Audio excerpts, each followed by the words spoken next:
बिजू पटनायक स्वतंत्रता सेनानी, प्रशिक्षित पायलट और उड़ीसा के पूर्व मुख्यमंत्री।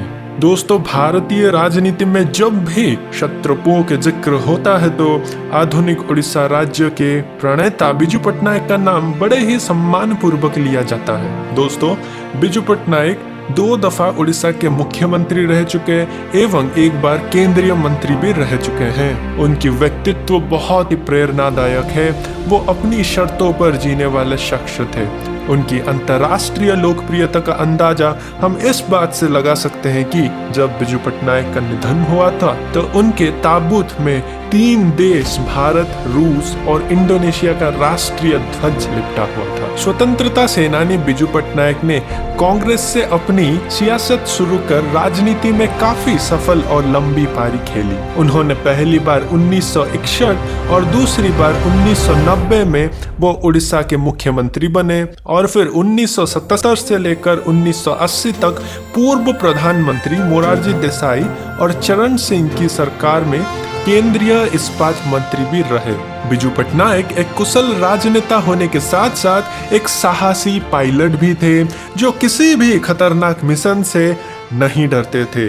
1940 में वो रॉयल इंडियन एयर फोर्स के पायलट रहते हुए म्यांमार समेत कई युद्धग्रस्त क्षेत्रों में अपनी सेवाएं दी। और सबसे बड़ी बात है कि देश के बंटवारे के बाद पाकिस्तान के खिलाफ कश्मीर में युद्ध के दौरान उन्होंने सिख रेजिमेंट के 17 जवानों की टुकड़ी को श्रीनगर में उतारा और इस वजह से यह छोटी सी टुकड़ी वहां से घुसपैठियों को खदेड़ जम्मू कश्मीर को पाकिस्तान के कब्जे में होने से बचाया। उसके साथ साथ दोस्तों, इंडोनेशिया पर उस वक्त डचों का अधिकार था और जब वहां के स्वतंत्रता संग्राम सेनानी हमारे तब की प्रधानमंत्री जवाहरलाल नेहरू से मदद मांगे थे तो उनके जहन में पहला नाम बिजू पटनायक का था। नेहरू जी का आदेश पाते ही बिजू पटनायक अपनी पत्नी के साथ, जो कि खुद भी एक पायलट थी, इंडोनेशिया के खतरनाक मिशन पर निकल पड़े। निडर होके वो जकार्ता पहुंचे और हमलावरों से बचते बचते उनके प्रमुख स्वतंत्रता सेनानियों को भारत में लाकर नेहरू के साथ उनकी गोपनीय बैठक कराई और इसी वजह से इंडोनेशिया के स्वतंत्रता संग्राम में भी उन्होंने एक अहम भूमिका निभाई थी। दोस्तों, बिजू पटनायक का जन्म 5 मार्च 1916 में उड़ीसा के गंजाम जिले में हुआ था। उनकी पत्नी ज्ञानवती सेठी भी प्रशिक्षित पायलट थी। दोनों की 3 संतानें हुई, प्रेम पटनायक, नवीन पटनायक और गीता मेहता। नवीन पटनायक सबसे लंबे मुख्यमंत्री रहने वाले उड़ीसा के बहुत ही लोकप्रिय मुख्यमंत्री हैं। दोस्तों, बिजू पटनायक की इच्छा थी कि उनकी मृत्यु एक विमान दुर्घटना में हो जाए। दोस्तों, उनके ऊपर लिखे गए कई सारे जीवनी एवं किताबें हैं। उनमें से सुंदर गणेशन की लिखी गई द टॉल मैन में बिजू पटनायक के कई सारे रोमांचक साहसी कारनामे हैं।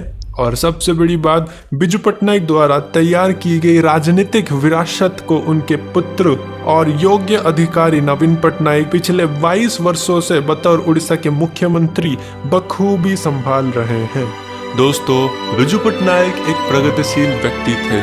उन्होंने Kalinga tube, Kalinga airlines, Kalinga iron work, Kalinga refractories और दैनिक उड़िया समाचार पत्र कलिंगा की स्थापना की। 1951 में उन्होंने लोगों के बीच विज्ञान और प्रौद्योगिकी को लोकप्रिय बनाने के लिए अंतर्राष्ट्रीय कलिंग पुरस्कार की स्थापना की और इस जिम्मेदारी को उन्होंने यूनेस्को को सौंप दी।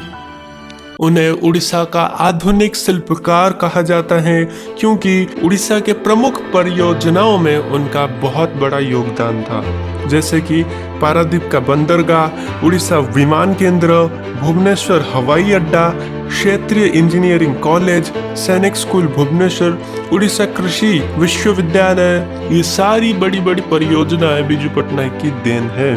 उन्होंने फुटबॉल में कलिंग कप की भी स्थापना की। दोस्तों, बिजू पटनायक जैसे महान साहसी आत्मा को हमारा सत सत प्रणाम। इसी के साथ दोस्तों वीडियो को हम अंत करते हैं। वीडियो को लाइक कीजिए, चैनल को सब्सक्राइब कीजिए दोस्तों, और नेक्स्ट कौन से महापुरुष के ऊपर हम कहानी लाए कमेंट में लिखकर बताइए। धन्यवाद।